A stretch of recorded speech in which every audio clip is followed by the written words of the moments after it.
Just going to hit the mute all button as usual. If you do have a question, you can unmute yourself. Alternatively, just use the chat if you prefer. So thank you for coming. Hopefully you can all see my presentation. I'm trying to share it through Teams this time just to see what the differences are. So hopefully you can see that where it says workflow design and introduction starting 3 p.m. If you can't, if somebody could just let me know now, but I think you should be able to see that. So basically today we're going to talk a little bit about what workflows are, but it's easier to show rather than tell really when it comes to workflows. And we'll go through some of the workflow design options. I'm aware that workflows in general as a concept are a little bit daunting for some users, just because it's a real kind of it's quite far removed from our normal kind of usage when it comes to the system in terms of what sort of skills it's requiring from you when it comes to designing them. So I'm aware of that. So it might just be that this session is more about kind of signposting you to the options that are available, to the tools that are available to help when it comes to deciding this process. One of the questions that I've been asked, I've been doing some workflow kind of sessions this week anyway, but one of the questions that I'm asked is when do these need to be done? So when do you need to have the workflows in place? And really it's, I mean, sooner rather than later, but the kind of last point at which you have to have them in place is ideally before you finish all of the Canvas launch processes. So those 4 steps that you can do ahead of commencing the Canvas, ideally, if you've got the workflows in place before that, you can put them in afterwards in sort of extreme circumstances. It does get a little bit fiddlier though. So ideal to have them in place before you do the final step in launching your Canvas this year. So workflows are basically the ways that we automate processes within electoral registration in electorate. There are 4 types of workflows available for most clients. There's a few more for the City of London. But basically the 4 types of workflows are your elector determination, your potential elector, your Canvas, and your household inquiry.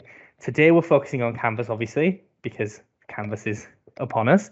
But essentially, these are just ways of moving records through a business process. So it's allowing you to have visibility of the business process and also to customize that to suit the preferences for how you want to manage that process. So it's basically a way of taking a complicated process and boiling it down into a roadmap that electorate can follow when it comes to generating communications and reminders. Just a few general tips, just because I thought I'd forget them if I didn't write them down, but best to work in the test environment, especially if you're going to build one from scratch. If you export your workflow, which I'll show you in a moment, that's the best way of saving them, just because the traditional save button on the workflows has a few limitations with it.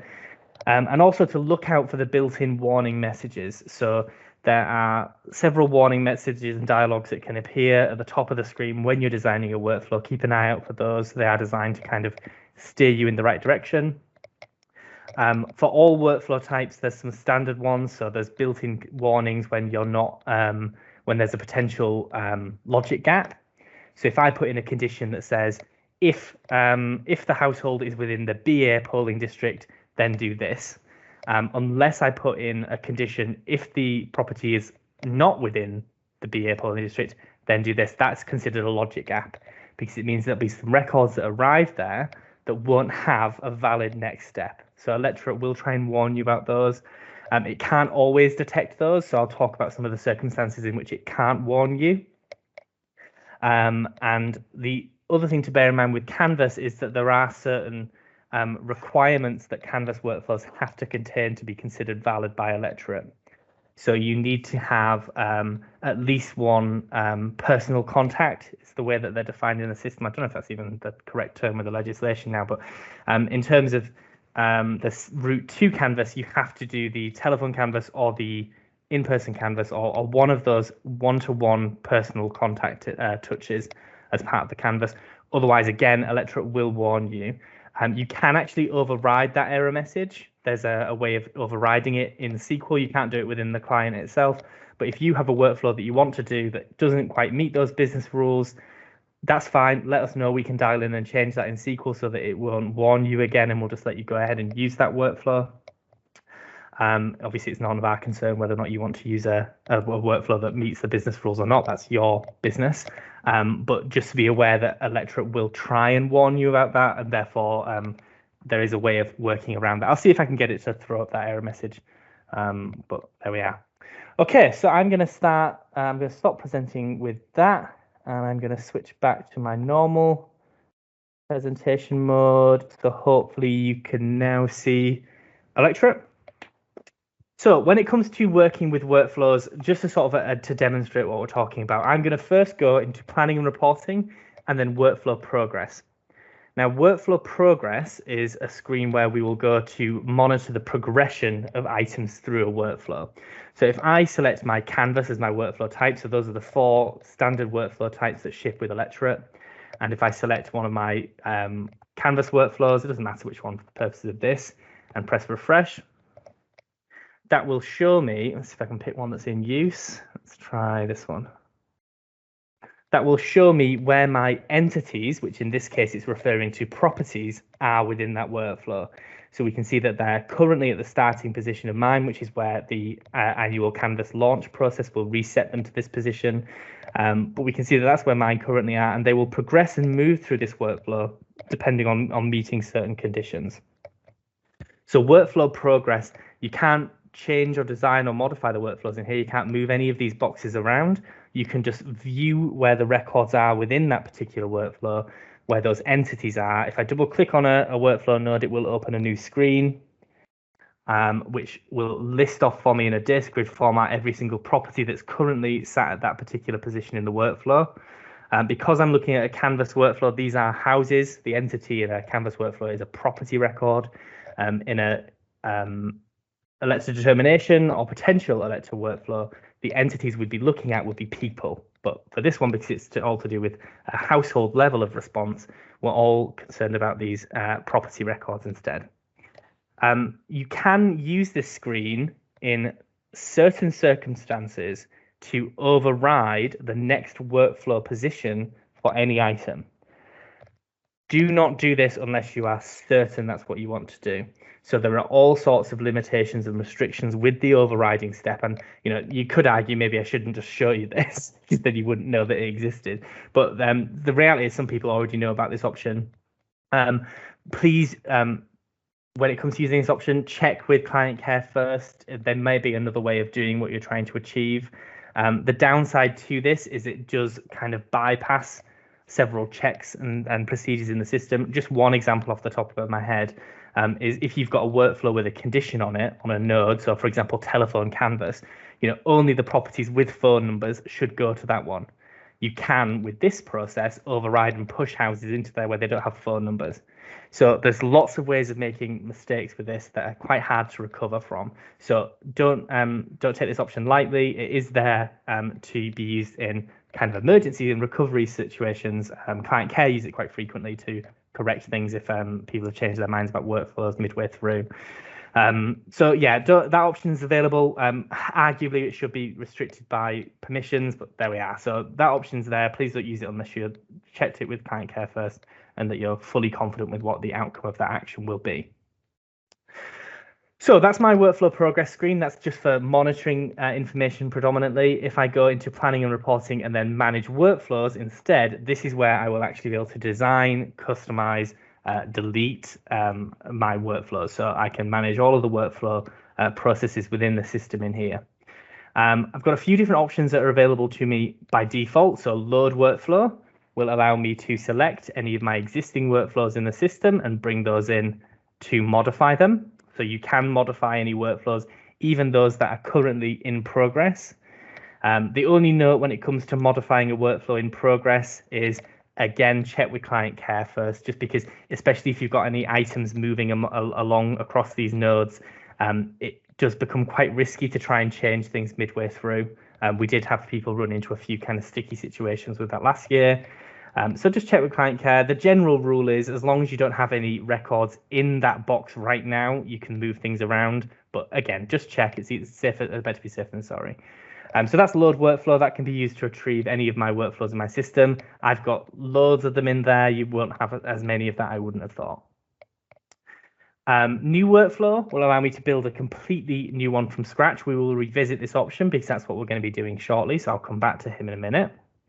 Save workflow is only available if you've got a workflow open at the moment. That will do exactly that, so that will save the workflow as it stands right now. There is a limitation with the save workflow. So what it will not save is the position of nodes in terms of where you've put them on the screen. If I click and drag a node somewhere else and save it, that where I've just saved it, dragged it to, is not actually saved as part of the record. So if I was to do loads of repositioning of items on here, saving it alone isn't enough. What you would have to do in that case is use the export workflow. Export workflow will convert the workflow on screen now into an XML file. You can save that wherever you like on your machine, and you can import it back in to bring it back onto the screen. But just so you're aware that saving workflow, it's not a perfect method of saving, whereas export workflow retrieves absolutely everything. So it saves every part of it when it comes to the workflow design. Edit workflow will allow you to change certain bits and pieces, mainly the name. You shouldn't try and change workflow type. I don't think it'll even let you. But mainly the name is what you would change in there. So if you wanted to rename it to give it a name that was a bit more kind of reflective of what it actually did, or if you'd changed it considerably and it no longer did that, then you could rename it to make it a bit clearer for everyone what was happening on that particular workflow. Delete workflow, fairly self-evident. It will just delete the workflow. I've not tested this in a while. I'm not sure if it'll let you delete things that have items on it. Obviously, be very careful with that option. I don't think you can delete them if there's entities moving through them. I think you've got to clear them down first, but just avoid that one unless you're certain that's what you want to do. Export we've already talked about. Import will allow you to bring in any workflow that's been issued to you. So if you've requested a workflow being built or designed, or if you're pinching a workflow from another authority site, you can use import workflow to navigate to the XML file for the workflow and feed that straight in. So if I save this one as a copy, so I'm just going to save this to my desktop and I'm just going to call it all copy. And then if I use import workflow, I can then select that .xml file and bring that in again. That will open up in a new window. And I can then define, if I want to import it as a new window, a workflow, what I will call that, and what the description will be. And you can see a little bit of preview of what that workflow looks like. There is the option to merge. It's very specialist, this option. Basically would only be used if we were kind of adding something to your workflow remotely and that you were going to import in like a new branch or something. You would maybe use this option, but generally speaking, you won't use merge. Import is the one that you would be going with for that. Okay, so those are the basic kind of options that are available when it comes to managing the workflows that you've got. I'm going to go with new workflow because we're going to build a new one. And today we're going to have a go at building a Route 2 workflow. So this Route 2 workflow is going to consist of the Canvas form as the initial step. We're then going to do a telephone canvas step. And then we're going to finish with probably a house visit. I don't know yet. We'll see how much we can get done. So I'm going to choose my workflow type of canvas. I'm going to choose the name, which is, we'll go with, I mean, it's whatever you want, really. I tend to call them Route 2 and then what it is, or Route 2 canvas. It's up to you. Description's optional. Again, nice to provide, though. It's additional pieces of information that might come in handy. So Route 2 canvas featuring, etc. from there. So when you're happy with that, hit save. That will open up a brand new, completely blank workflow screen. Now you'll see immediately, as soon as you do that, you'll get error messages pop up. So the first one is one or more workflow branches do not end in a termination node. So that basically means that every single branch that comes off from your workflow has to reach a termination node. So termination nodes basically are successful completion of workflow or unsuccessful completion of workflow. Those are the only two termination nodes. Every single branch in the workflow has to end with at least one of those two things, usually both for Canvas, but at least one of those two things. So every strand that comes off this, if I started off my workflow and for some reason I'd wanted, 8 different optional strands to come off here, 8 different branches, I would need 8 different termination nodes or 16 different termination nodes if I wanted to cover both of them, and so on and so forth. So for Canvas, it's not too bad because it's a very linear kind of path. There's a definitive start and end point to this process, whereas a workflow like your elector determination ones, where there's a little bit of a cycle about it and there's a bit of churn with people going back and forth and going up for verification and coming back, and there's lots of sort of progression with that. Those would have 20 or 30 different termination nodes situated across them, but these ones are usually fairly linear. So that's my start of workflow node in position. Can't get rid of that one. That's there forever. You have to have a start of workflow node. When you begin your annual canvas, that is the position where every item will be reset to.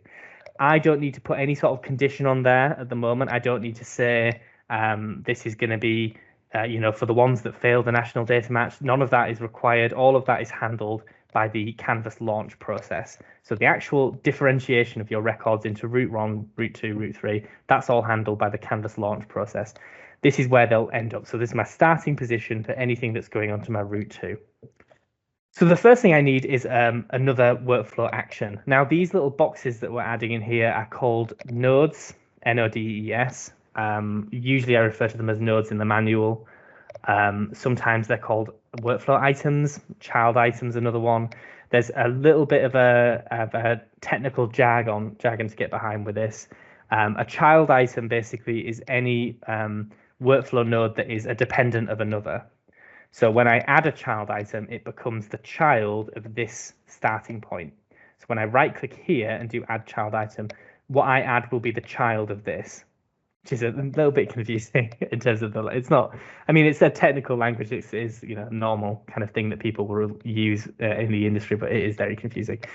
Insert parent item likewise is the opposite of that. So it's something that comes prior to that workflow node. The start of workflow can never have a parent. It always has to be this one. It's always on its own. The use of child, it is confusing. It does lead to some really bizarre error messages. I think it was where in my old life, when I used to work for another software company, but there was a warning message that the system could generate that said, warning, this will affect all childs, which was quite concerning to users, but it just meant all dependent items of that. But there we are. So anyway, I digress. Add child item would be the first step we go with. That will bring up a new window for adding my new workflow item. Now, this is my first step of my Canvas workflow. So I need to have the sending of the Canvas form. That's going to be my first action that's going to take place for my properties. So in the action dropdown, we can see that I've got a variety of different options available. Now, these options are going to vary depending on the workflow type that you're reviewing at that point. So the workflow actions that are available for a canvas are completely different to the workflow actions that are available for household inquiry, but also the elector specific ones. So the elector determination, for example, completely different actions. So in this case, I want to send out a communication and I want it to be a canvas form. So I'm going to select the option send communication, and you'll see that that will enable the 3 fields underneath that. For some things, you don't get those additional fields. So if I did create canvas visit, you don't get to select what document goes out as part of that. If I change it to no action, likewise, nothing is available there. So I'm going to go with send communication. The document type I'm going to be sending is the canvas form, which is this one.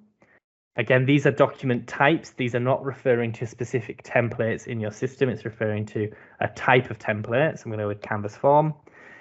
In the com template, it will show you any templates that you have in your system now that matches with that document type. So if I've gone into communications and manage outgoing communications and created a template and I've given that template the document type of canvas form in the little IR document text box, then that means it will pop up for me in here. Let me open up another Electra actually, so we might need that. Let me get another one set up. Yep.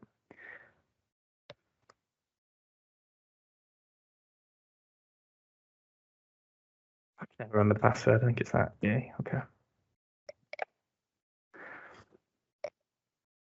So what I'm referring to there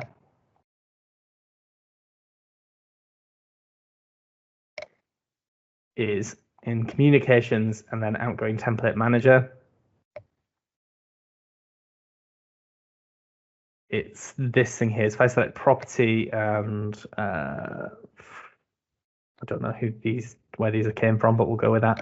So you can see this IAR document. By ticking this IAR document checkbox and selecting one of the document types, I'm recording this template as one of those document types. So the document type is this thing here.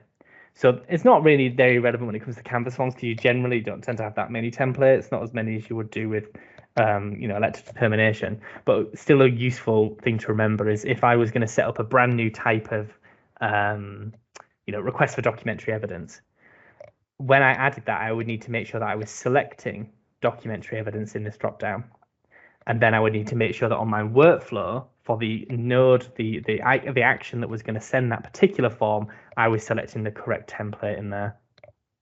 Com medium generally will just be set to any. I think there was an issue last year. It might have been resolved. I can't remember. I think there was an issue last year with this not defaulting to the correct value, and users had to go in and manually change it back to letter. I think it looks like we might have resolved that because it's no longer showing in there, but it's an easy fix anyway. So you'll know pretty rapidly if you haven't got that set up, because nothing will come up in the communication wizard. But I think it's been resolved. The description can just be anything. I think it is mandatory, so you need to put something in there. So I tend to just put what you're actually doing here. So I'm going to put send canvas form in there, or from form in there. I've got the option of attaching a delay to any node that I add to my workflow. Where's my mouse now? Where is it? Where's my mouse? Oh, there it is. So I've got the option to add a delay to any workflow node that I create. No delays. The default just means that it will not wait. As soon as they arrive at this first node, they will immediately become due for this thing to happen to them. So for my first step, what's the point of delaying? I may as well just have them queued up and ready to go.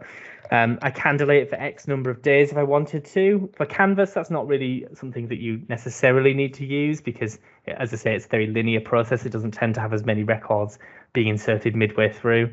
Delay until will allow you to specify a specific date, and then only at that date will they become eligible to move into the next step of the workflow. Again, there are limitations with that because it just means you need to update them every year. Because they're not going to automatically cycle forward by a year. So if you do have delay until nodes on your workflows that you've got at the moment, you will need to go through and change all of those to reflect this year's dates. So there we are. I mean, it has its limitations. So it's whatever your preference is. For this first one, I don't see the point in putting a delay on. I'm just going to want to send the Canvas forms as soon as I possibly can, as soon as they arrive in that box. So I'm not going to place a delay on there. The next bit is to specify the location of this particular workflow action. You can see there we've got two different fields, left and top.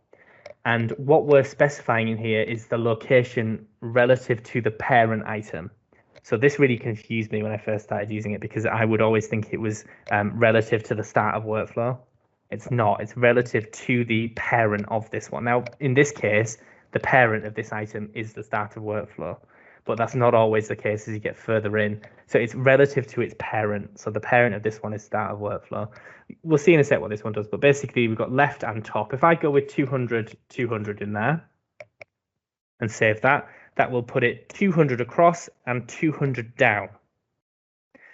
If I bring that up again and do 200, 0, that will do 200 across and exactly the same height relative to that first one. I tend to always work in measurements of 200, so I'll do 200, 400, 600, 800, because it helps to keep them neatly aligned. The temptation with this is always to sort of grab them and move them around. Try to avoid that. It really quickly, these lines, they don't cope well with being moved around and rejigged a lot, especially if you're doing it manually by dragging them. Try to avoid doing that. It makes the lines go messy. It can make them basically unreadable because the lines will end up sort of crossing through each other and you lose track of which line is connected to which node. So try to avoid doing what I just did and always just double click on the node, and you can see there it's because it's telling you the exact position of that one. It's just easier to go with this and just manually key in the exact position of where you want that workflow node to land. Yeah. So always use the numbers. Now, we still got an issue with this one. We still got it not ending in a termination node. We also need to have a consideration here about which properties we want to go down this particular action. So at the moment, if I was to go ahead and use this workflow, every single property would get the canvas form, which might seem fine. However, we need to account for the fact that it is technically possible that we will get a response from a property before that happens, in which case they do not need to receive a canvas form. It seems daft with this one in particular because it's very unlikely that somebody will respond. However, you've got to remember that what most people do when it comes to register securely is they get their own form, they type in their own security code, and they respond for their household as their way of testing it. So you would be the person that would fall short of this particular node. So in this one, we need to have a condition on there. So we only want properties to go through here if they haven't already responded. So this is where conditions come into play. So I've got this little condition panel here. If I right click into this panel and select add new condition, that will insert a new condition for me that will default to whatever is at the top of the list. In this case, it's deletion. So that will default to the top of the list. I can then select into here and choose the condition that I want to apply. So for Canvas, the most important one I would say is responded. It's whether or not the property has responded or has not responded to the canvas. If they have responded, you stop what you do and you leave them alone. If they haven't responded, you keep pursuing them. So this is going to happen to my non-responders. I need to make sure that I'm happy with what that description is currently saying, non-responder. When I save this, we should see another error message appear. So if I save that, we can see it now says, if non-responder, send property canvas form. So if they're a non-responder to the canvas, they're going to get my canvas form. You can see another workflow errors appeared. So you've still got the issue with the termination nodes. We'll resolve that shortly. We've also got a new one. One or more workflow branches do not cover all possible conditions and could result in an entity dropping out of the workflow. So that is a logic gap. So because I've said if non-responder, Electorate now wants to know, well, what happens if they've responded? So what do I do if they've already responded to the canvas? Yeah. So that's what it's warning me about. If you hover over any of the red nodes, it will tell you what the logic gap is. So it says in this case, logic gap is if responded. Yeah. So that one, if you hover, it says branch ends without a termination node. That one says logic gap. Yeah. So it just try and warn you what the condition is that has caused that to fail. So I need to add another workflow path here to account for those that have responded. I'm going to right click on my start of workflow. I'm going to add a child item again. And this time it's going to be for those that have responded. So the action in that case is going to be absolutely nothing. So if somebody responds, good, that's the end of the journey. I don't need to bother them again. I'm going to select successful completion of workflow. I always call this one responded or something like that, just to make it really clear what's happened there. No point in putting a delay on at all. There's literally 0 point in putting a delay on any of the termination nodes. Except for maybe like the very last one, which we'll see in a minute. But for these ones, when it's responded, it really there's no point putting a delay on a responded one. I'm going to go with 200 again because I want it to be 200 to the left, and I want it to land just neatly underneath this one for send canvas form. So I'm going to put 200 in there again. I'm going to add the condition. The condition is responded. And this time I'm selecting true. So this is for the ones where if they do respond, they're going to go down this path. So that should clear out one of my checks. Okay, so now we can see I've got one path for those that don't respond, one path for those that have responded already. Everyone with me so far, hopefully. Let me see, I don't actually have the chat box visible, so that could have been disastrous. Let me have a look. So there's a few questions in there. Do you have to re-export it if you amend nodes, or is it just if you add branches? Re-export it if you amend nodes, or is it just if you add branches? No, adding branches, amending nodes is fine. So when it comes to the saving and importing and exporting and stuff like that, amending nodes is fine. You can amend nodes until to your heart's content. Adding branches, again, adding branches you should be all right as long as when you're adding the branches you use the location method to input where they're going to be. It's more if you're going to sort of drag them and manually reposition them that it's going to forget where you want them to go. But as long as you use the numbering method to position them exactly where you want them, you should be fine.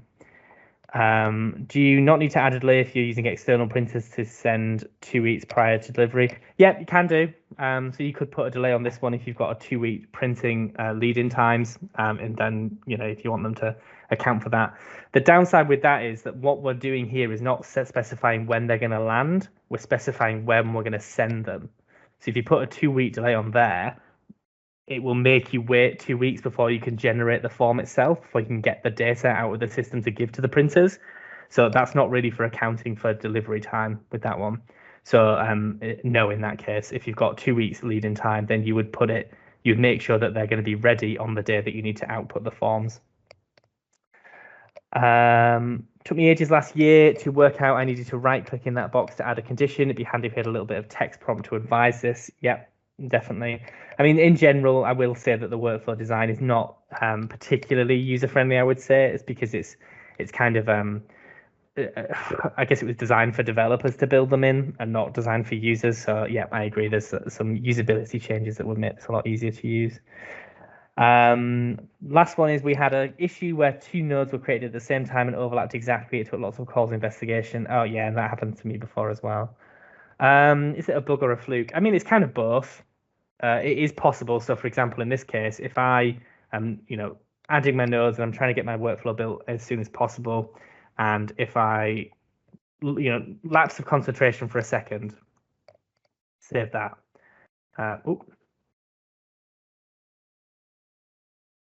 That will place it exactly on top of an existing node. So if I put in the exact same location position on there, it will place it exactly on top of that node, which is very annoying when it comes to diagnosing issues with workflows, because you'll be left with this with a check at the top, and you just won't be able to locate where the affected node is if it's underneath them. So it's kind of both. I don't know. It depends on how frequently it's occurring. It happens to me all the time because I build workflows all the time, so I see it quite often. But I don't know if it's something that users have commonly encountered. Siobhan said that she's seen that as well. So they think the system duplicates it. Oh, okay, that's less fun. Yeah, okay, we'll get that logged so we can try and make it so that it doesn't place them directly on top of each other at least, and then you'll be able to spot that more easily. Yeah.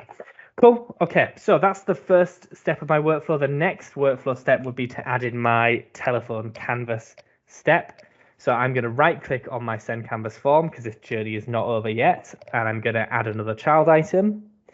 This time I'm going to select my telephone canvas. I'm going to call this one telephone canvas. Very creative. This one I am going to place a delay on it because I maybe don't want to ring them immediately after sending that canvas form because it's a bit, bit pushy. It depends on what you're trying to achieve. There's no particular sort of penalty to have it popping up too early. So if you've got a form for a canvas workflow and I've sent off my canvas items and then I go straight into the telephone canvas and lo and behold, they're waiting there for me. It's not necessarily the end of the world because it kind of means that you can do the telephone canvas whenever you want. You're not beholden to the workflow kind of waiting to catch up. You could argue that, if I added some houses midway through the canvas and they started off here, I would want them to get the chance to respond to this form before I start bothering them. But it depends. It's when you want to start the telephone canvas. And especially if you're going to be using Participate for the telephone canvas, you'll want to have ample opportunity to prepare that extract, upload the data, make sure that you've allocated the correct canvases. Obviously, with canvassing this year, it's a completely different process to in the past because the entire staffing side of Electra has been completely ripped out. So for those of you that were wondering why we're covering staffing at the user group this year, it's because the Canvas staffing has completely changed. So it's up to you. I'm not gonna bother putting a delay in, but it's up to you if you would do. I'm gonna go 200 0 because I want it to fall exactly parallel to send canvas form. I'm gonna add some conditions. I need to have a condition for if responded false. So I'm still targeting my non-responders. If they do respond to this form, I certainly don't want them to be bothered with the telephone call. And I'm also adding a condition to confirm that a telephone number is held at that property. With these conditions, it can get really confusing about what exactly they mean. There's not a great amount of description in here about what these conditions mean. I think I did write a document. Hang on. That was ages ago now. what did I call it? Workflows something? Workflows EV8? No, that's a different product altogether. I'm sure I've written a document. Workflow design template. I don't actually know if I've sent this to anyone. So I'm thinking this document, it does cover exactly what those conditions mean. So this is the elected determination one, for example. This is canvass and household inquiry. So that will tell you exactly what those conditions are looking for in terms of what would meet or not meet that condition. If I haven't sent that round, I will add that to the help and I'll send a link. So I thought I had, but maybe I haven't. And I should do because it's 22 pages. I probably spent ages on it. Yeah, so just have a quick check of that manual if you're not sure what exactly the condition means. Some of them are quite confusing in terms of how they're written. So just keep an eye on those. So this one will be phone number held, would be true. Save that. And then once again, we're getting that red mark because once again, we're not accounting for every scenario here. So I'm going to right click in here. I'm going to add a child item. So this one would be, I need to have at least one successful completion. So I'll do successful completion. Responded. So I'll put that one. I'm going to stick that one a bit further down. So I'm going to put 200, 400 in there. And I'm going to do responded true. And then we need to account for the fact that if you have somebody that doesn't have a telephone number.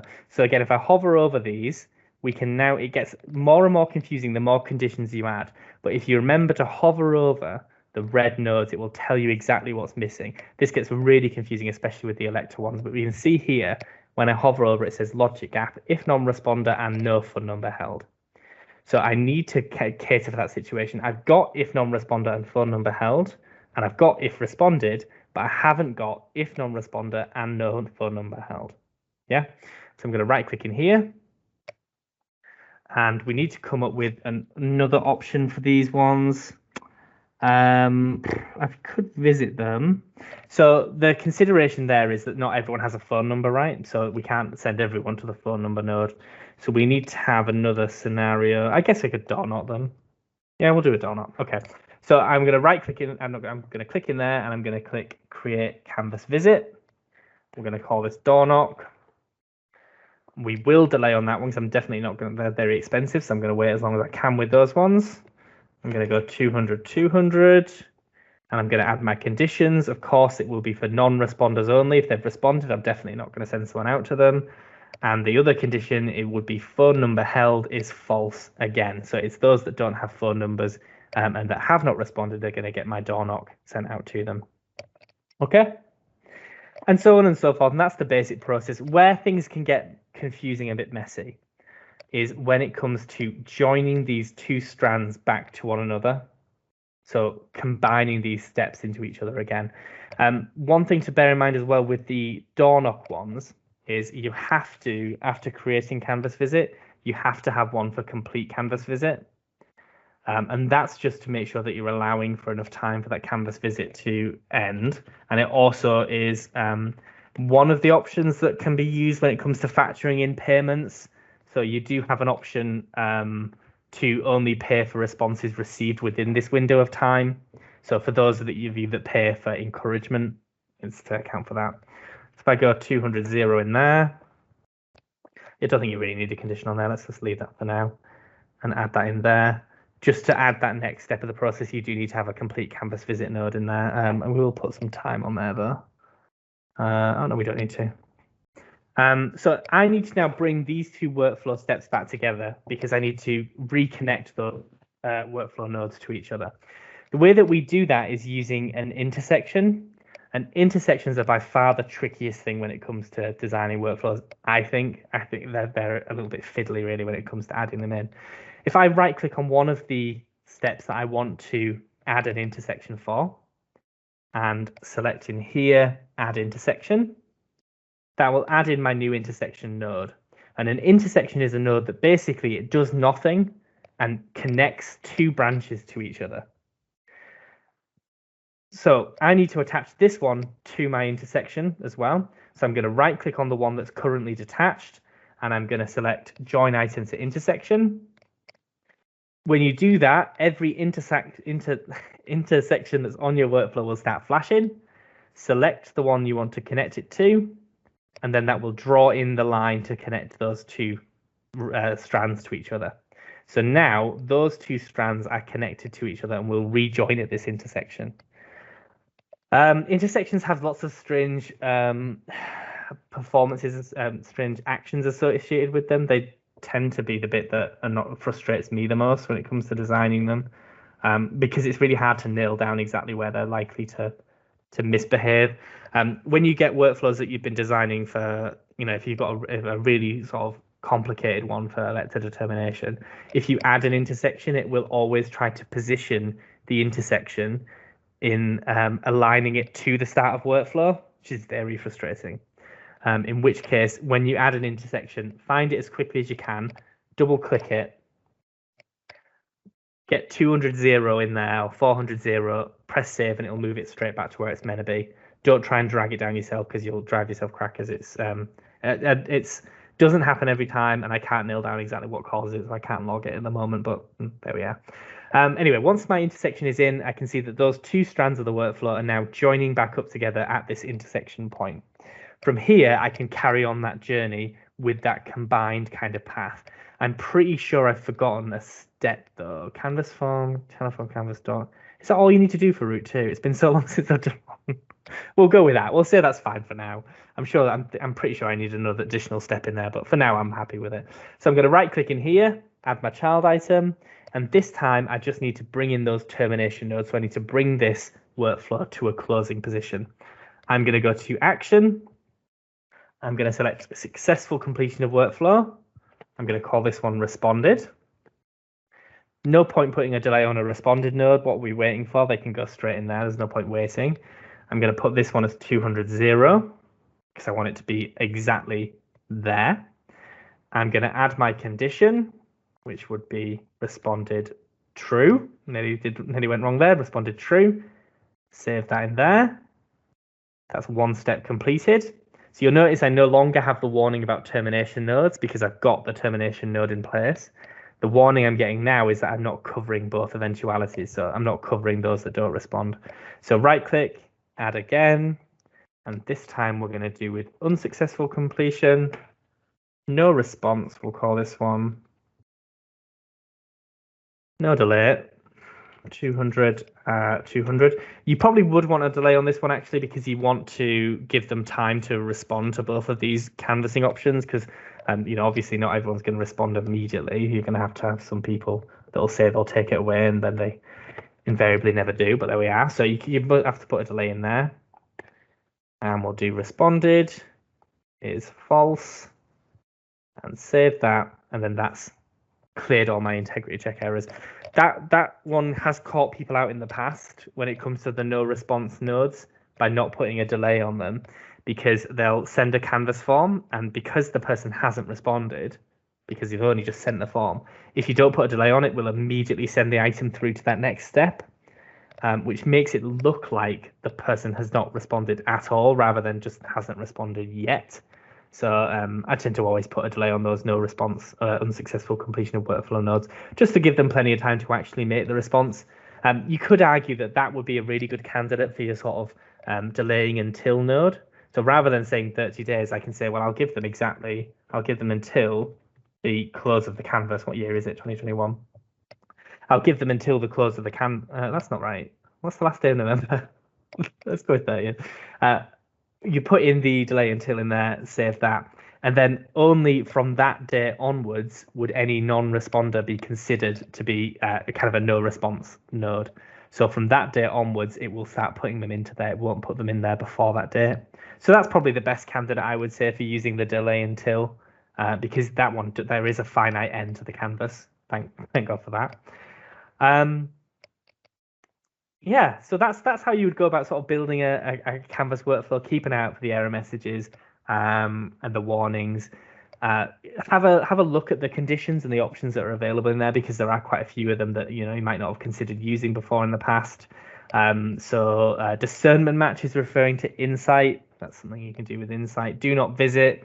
You don't actually need to worry about that. So if you've got some properties that you've got matched as do not visit, Electra is programmed to always override the personal visit for that, so properties can't go down there if they've got do not visit, but you could use it for something else as well. So if you wanted to, the telephone canvas, maybe the same people that don't like getting visited also don't like getting phone calls, so you could come up with another use for that do not visit and just say, well, we won't phone them either because they're obviously, you know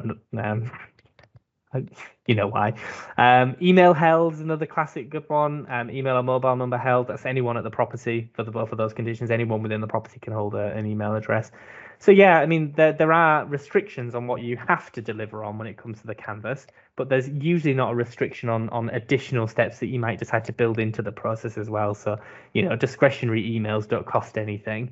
And can bump up the response rate. So have a think about maybe adding additional steps, adding additional strands to the workflow to try and maximize engagement. Okay. One thing that I'll mention while we're in passing, although I'd be very surprised if anyone found a use for this because it is a bit niche. There is a condition available called expression.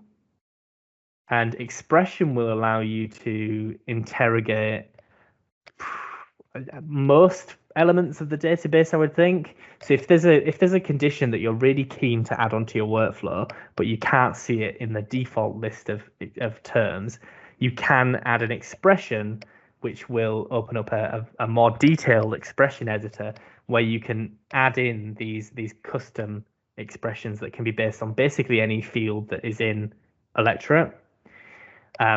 Very is much more advanced and kind of a bit overwhelming, I would say. It has a lot of different kind of options on it that you wouldn't normally consider. And in addition to that, you've got enter text, which allows you to enter any value of any table in any part of the database.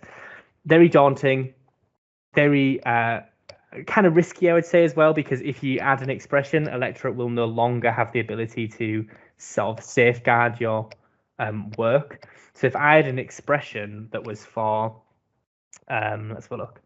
If I added a custom expression into here that said, if the polling district begins with A, so if we say polling district is, it keeps opening on my other screen, which is really annoying. So if I say polling district, I thought I'd selected that PD code. Oh, it's not bringing it in for some reason, PD code. If I'd selected polling district code, and said exactly matches or starts with B, that's fine. That condition would work perfectly fine. It would send anything that started with a B down one path. However, Electra wouldn't be able to warn you that there was a logic gap with that. So it wouldn't be able to say, well, what about C? What about D? What about E? What about F? We've not covered those anymore. So expressions are useful and do have their place, but they're a higher risk factor because there's no longer anything sort of watching over you and making sure you're sending them down the right path. The difference between them is that expressions don't have to be a binary field. They don't have to be true or false, whereas everything else that's on this list is true or false. So they either have an email or they don't. There is no gray area. Yeah.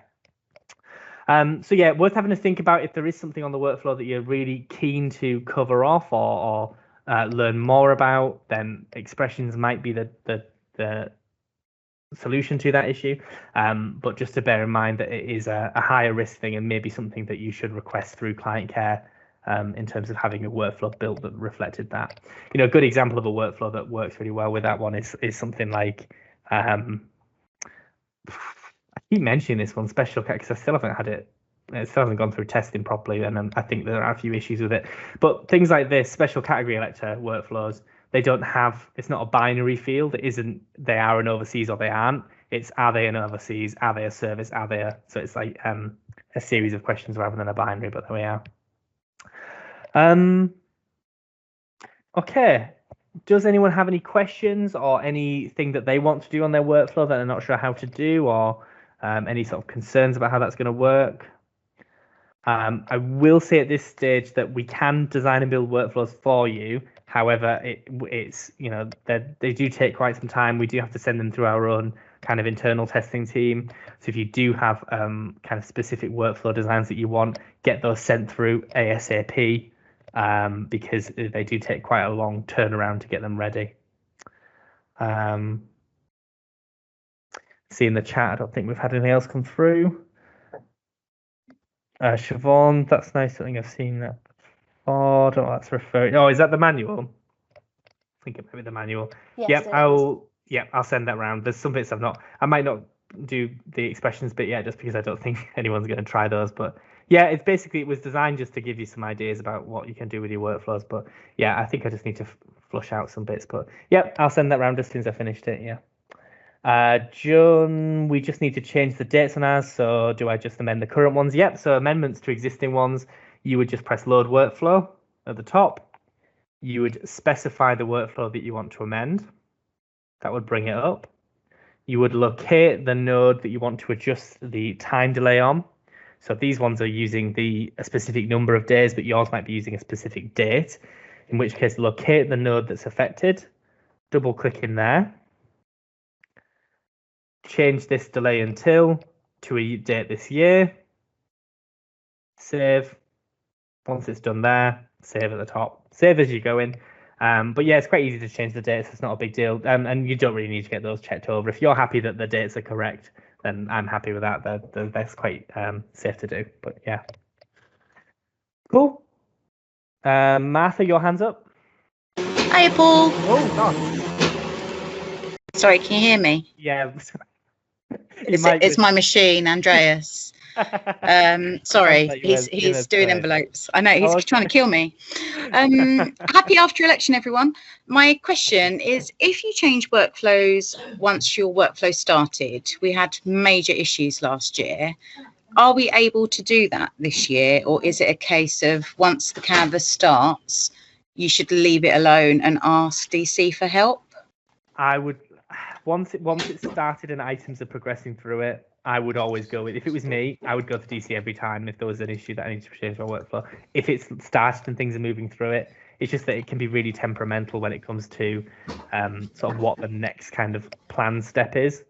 It's just that all of the workflow items in there have recorded against them where they think they're going next. So when you change that, it can go a little bit messed up. So I would always go through client care when it comes to that. Lovely. And then my question that follows that is, when you're in the middle of Canvas, if you everything is about the export. So for telephone canvassing, everything you have to push forward via the export, running the forms. Yes. Has that been updated or changed, or is it still exactly what it was last year? Still exactly the same in terms of how that works. So they'll appear in the extract stream when they arrive at that node, when their due date when they've reached that due date. So yeah, it's exactly the same as it was last year, really. Cool, because we got a bit stuck because it was like, well, we don't have any forms, but we didn't realise that we had to push it forward via that export method. So yeah, that's fine. Okay, we know that now. So that's cool. I mean, what you can do is you can just I don't know if you're meant to do this, but you can just come in and remove the date if you want them to appear straight away. You can just do that, which is what I do sometimes. That didn't work for us. Anything that we amended when it was there, like you just said, was always a DC thing. So I'm not touching buttons anymore. I'll just but if I know the export's still a thing, I'm going to leave it alone. Thank you, Paul. Yeah, cool. John, you said, will it spot that later child node dates are before former parent node dates? No, it won't. So I've just done that now. So this one is due to go on the 9th of June. This one is due to go on the 12th of August. It doesn't know about that. It won't warn you about that. But good question. Could be something we could add. That'd be quite easy to add. I think would be helpful. So yeah, I'll log that. But at the moment, no. On the subject of canvases, actually, I will mention it again tomorrow. So for those of you that are coming to the Canvas session tomorrow, the process for canvassing has changed considerably. If you're not used to recording your canvases in Electorate, and you haven't already got them in your system, you might want to think about capturing those sooner rather than later. I'm just conscious, there are time limitations ahead of us. So it is worth kind of recording your canvases now if you haven't already got them in the system. I'm aware that lots of people did not use Electorate for that side of Canvas in the past. So just something to bear in mind, because it has completely changed. Any more questions about workflow building or design at this stage? Cool. I will stay on the call for a little bit if anyone's got any questions about their specific Canvas arrangement, or if they've got their data deadline's approaching and they want to look at something earlier than my scheduled sessions, then please stay behind. Otherwise, we'll call it a day there. I'll see hopefully a lot of you tomorrow for the session on, I believe it's Insight. I think it is. It's for double check. I'm pretty sure it's Insight. Maybe not. I should really have these commit to memory. It is Insight. Yeah. Okay, good. I thought it was. Yeah. So I'll see most of you hopefully tomorrow for the Insight session. Otherwise, have a lovely afternoon. I'll speak to you later. Thanks, Paul. Thank you, everyone. Cheers. Thank you, Paul. Thank you, Paul.